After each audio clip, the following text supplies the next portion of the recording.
की कर्मभूमी आहे, केलेलं वायाला जात नसतं, ते तसंच छापून निघतं, ध्यानात ठेवा. हा?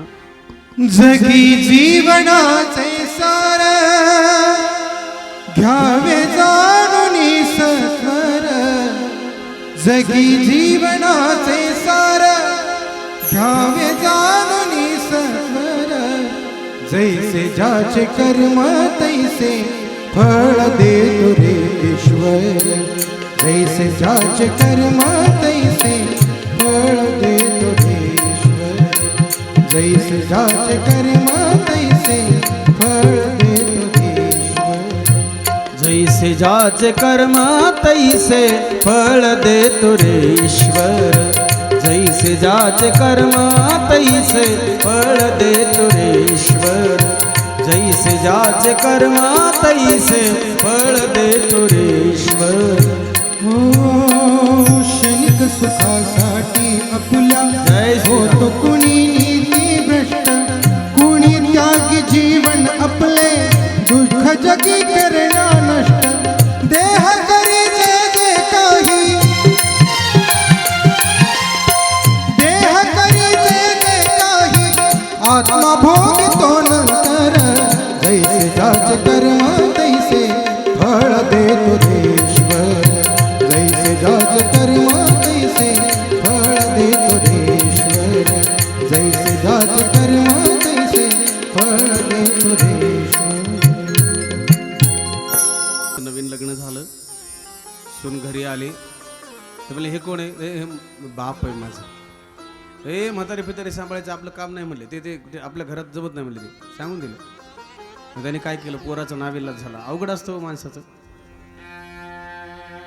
कुणाचं ऐकावं हे त्याला कळत नाही, अवघड असतं परिस्थिती. मग ते बापाला काय केलं माहिती का, ऐका नीट लक्ष द्या, वरच्या महाडीवर ठेवलं त्याने, वरच्या महाडीवर ठेवलं. रोगी का खोलीमध्ये बापाला, म्हाताऱ्या बापाला बाज टाकून दिले, ते खोलीत ठेवला. लक्ष द्या. ठेवल्याच्या नंतर मग ते काय केलं, आता म्हातारे बापान जेवायला मागितलं, त्या म्हाताऱ्याला खाली उतरता येईना. मग काय केलं माहिती आहे का, त्यांनी एक खालच्या घरात घंटी बाजली आणि एक दोरी म्हाताऱ्याच्या बाजूला बांधली. काय बांधली? दोरी. खालच्या घरात स्वयंपाकघरात घंटी बांधली आणि वरी दोरी बांधली बापाच्या बाजूला, आणि सांगितलं बाबा काय भूक लागली की दोनदा घंटी वाजवायची, चहा लागला की एकदा घंटी वाजवायची, आणि पाणी लागलं की परत एकदा घंटी वाजवायची. का नाविलाज आहे, आता काय पडू नये बाप वाजवतो, घंटी वाजवायची. असं करता करता बरेच दिवस निघून आले. एक दिवस काय झालं माहिती आहे का, दिवसभर घंटीच वाजली नाही आणि घरातल्याने लक्ष दिलं, कारण घंटीच वाजली नाही. त्याच्यामुळे कोणी त्याला पाणी दिलं नाही, चहा दिलं नाही, जेवायला दिलं नाही. म्हातारं कधी मरून पडलं माहीतच नाही घरातल्या लोकांना. मग ते पोरग 5 वाजता कामावून घरी आलं ना, आल्याच्या नंतर का रे बापाला जेवाय बिवा दिलं की नाही रे आज दिवसभर? ते म्हणले घरात घंटीच वाजली नाही, मी जेवायला कशाला देऊ त्याला? घरातली सुनबाई म्हणली घंटी वाजलीच नाही, त्याला भूक लागली नसेल म्हाताऱ्याला. पोरग पळत पळत गेलं, वरी बघितलं तर बाप मरून पडलेला, आणि घंटी बघितलं इकडं तिकडं तर घंटी दिसायला तयार नाही. इकडे तिकडे बघितलं घंटी दिसायला तयार नाही.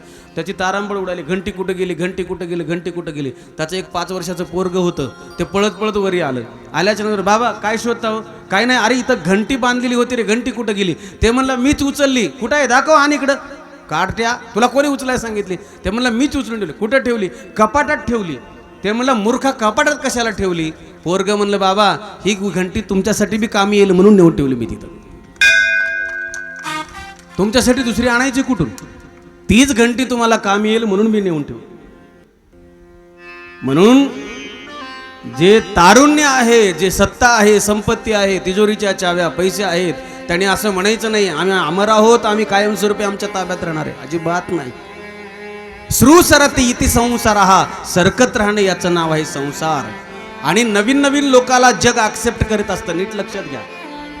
नवीन नवीन लोकाला जग ऍक्सेप्ट करीत असतं, जुन्या लोकांना ऍक्सेप्ट करीत नसतं. म्हणून जसं जसं माणूस जुनं होत जाईल त्याने त्याने आपल्यात बदल करीत चला. तरुण जे नवीन नवीन येतं ना, नवीन नवीन लोक ऍक्सेप्ट करतात, जुन्याला नाही ऍक्सेप्ट करीत कोणी. म्हणून माझा विषय चालला होता, ध्यानात घ्या, सारखं राहत नाही, परिस्थिती बदलत राहते.